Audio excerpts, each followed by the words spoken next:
Saudações, sejam bem-vindas, sejam bem-vindos. Vamos falar de literatura, literatura francesa, clássico da literatura francesa. Sugestão aqui de indicar de inscritos, né? Indicação de inscritos aqui pedindo literatura francesa. Ah, você fala pouco de literatura francesa, realmente.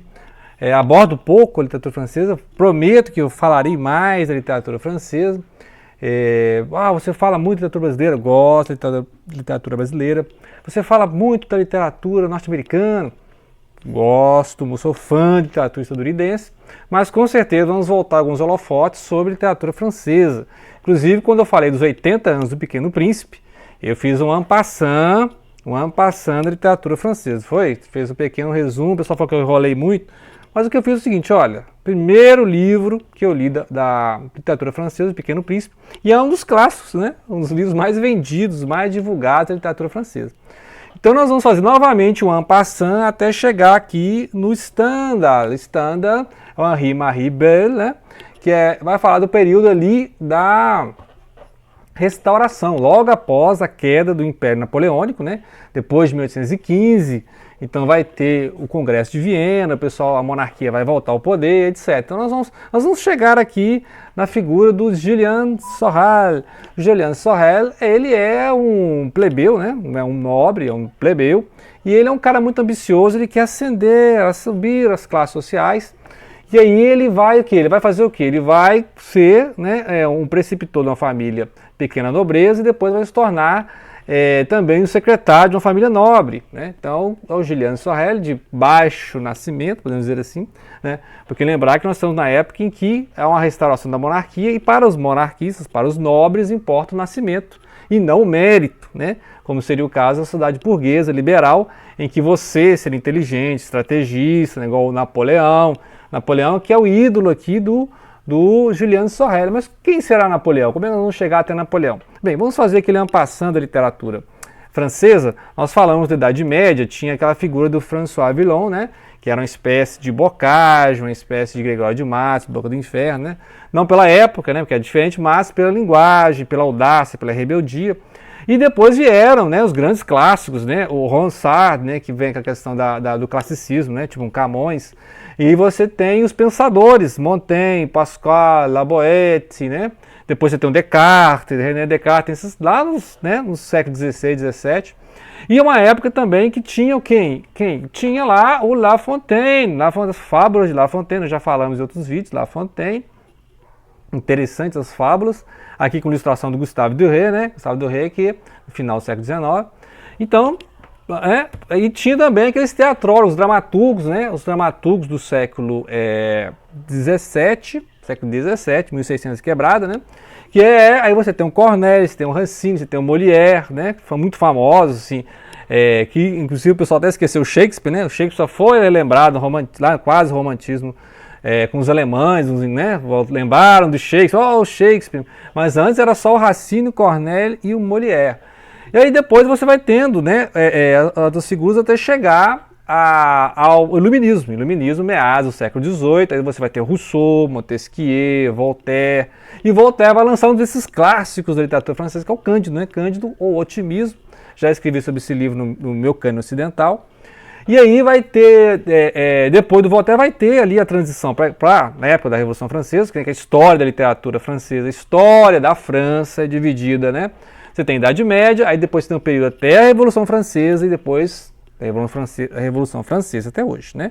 A era contemporânea, Revolução Francesa, 1789 até hoje. Naquela época lá, de 1700 e quebrada, você tinha quem? O Marquês de Sade, né, com uma literatura um tanto quanto obscena, erótica e tal, e você tinha o Chordelot de Laclos, né? Chordelot de Laclos é aquele das ligações perigosas, inclusive, se eu não me engano, tem tradução do Drummond, né? Vou até olhar isso aí. Então, as ligações perigosas são epístolas, né? Cartas, então é um romance epistolar, que é igual, por exemplo, lá o Frankenstein, né? Frankenstein Cartas, o Drácula, final do século XIX, né? Do Bram Stoker, também em cartas.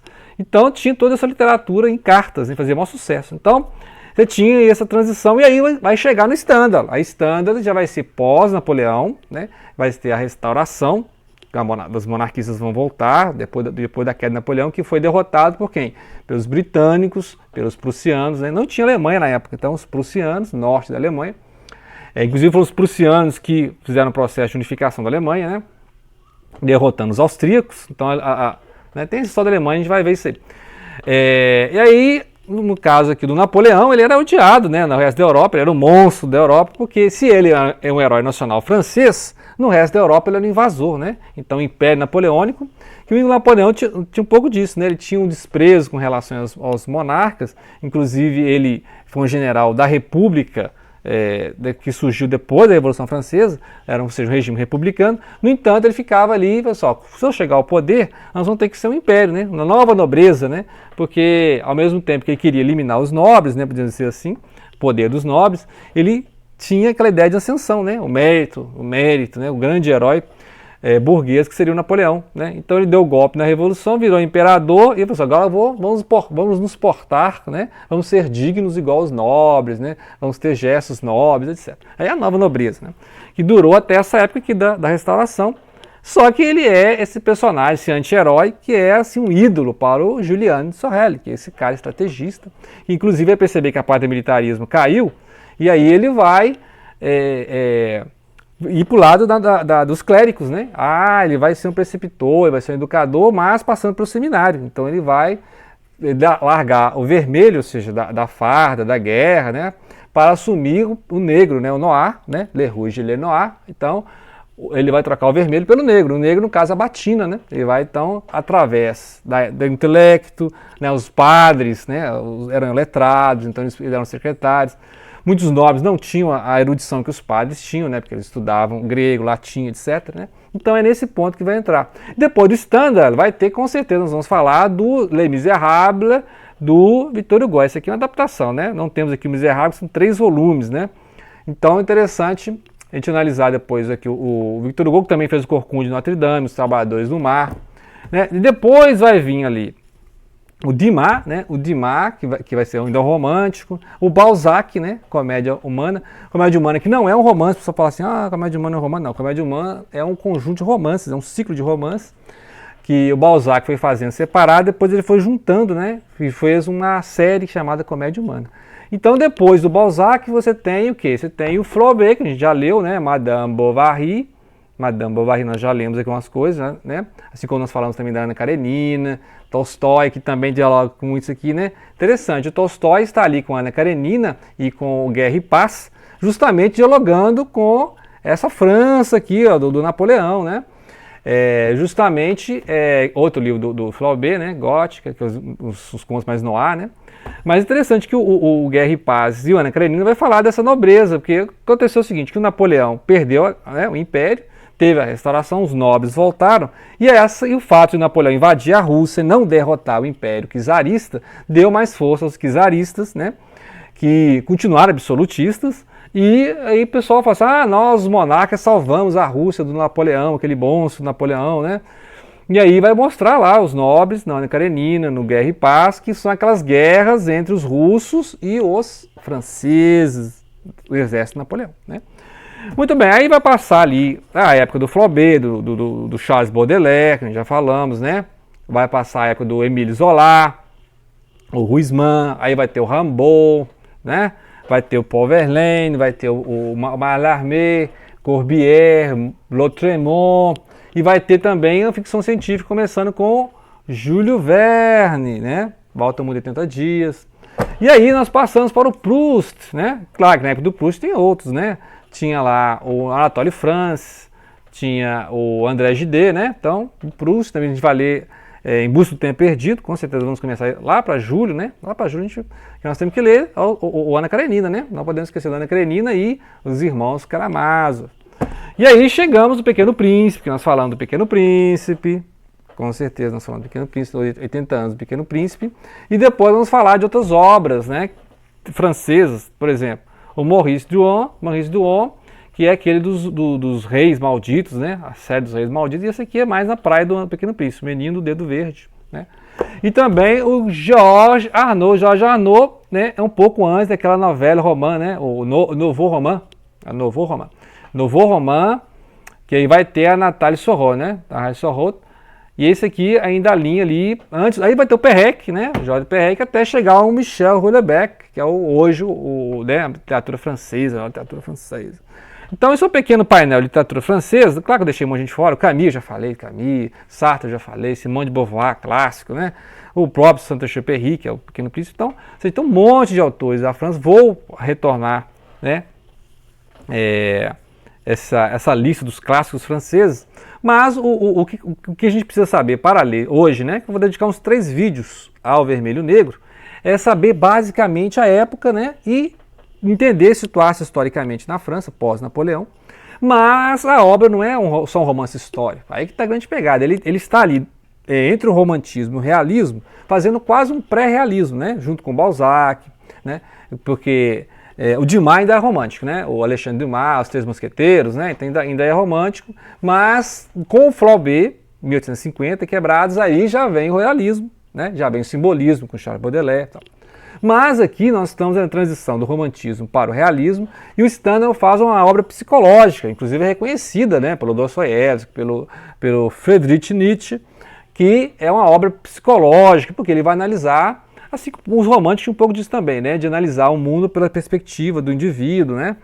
Então, como o indivíduo vê o mundo, individualismo e tal. Mas aqui ele vai ter um panorama de época a partir da visão do Julian Sorel, né? Dizem que o Stendhal baseou a personagem Julian Sorel de um personagem real, de um caso que aconteceu realmente na França, de violência e tal. Parece que tem uma coisa assim, não averiguei, né? Podemos averiguar. Porque o Dostoiévski, o Stendhal, ele gostava de ler jornal, né?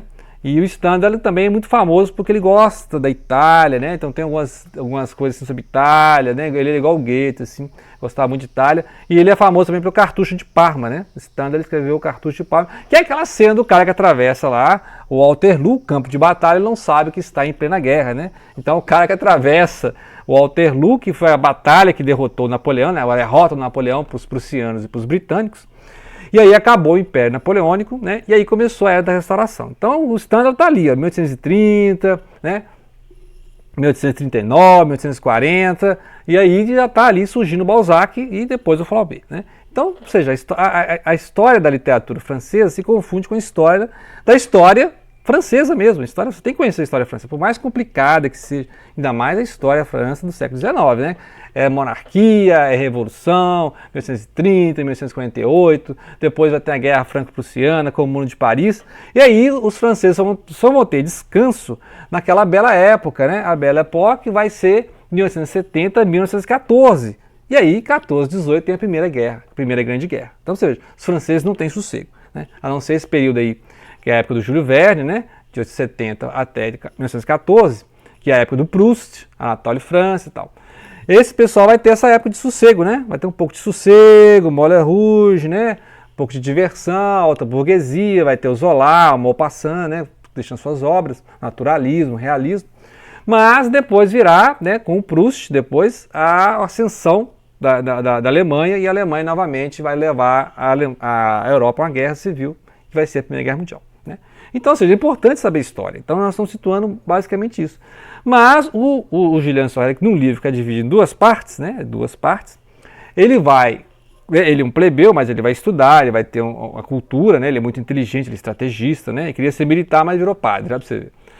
E aí ele transitando entre o vermelho e o negro, ele vai conseguir ser preceptor de uma família, né, burguesa, um prefeito, uma cidade interior, e depois ele vai ser secretário de um nobre mesmo, né? Vai ter um nobre lá em Paris. Ó.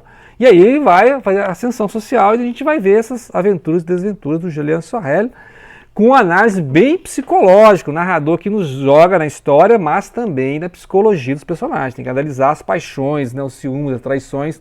Porque por mais que o Julian Sorel queira ser o nobre, chegar até os nobres, conviver com os nobres, ele despreza, ele se sente desprezado. Então ele tem esse complexo de inferioridade. Ele nunca vai se adaptar ao meio em que ele está. Ele está comendo a mesa dos nobres, mas sempre se sentindo rebaixado. Por quê? Porque a nobreza é pelo nascimento, né?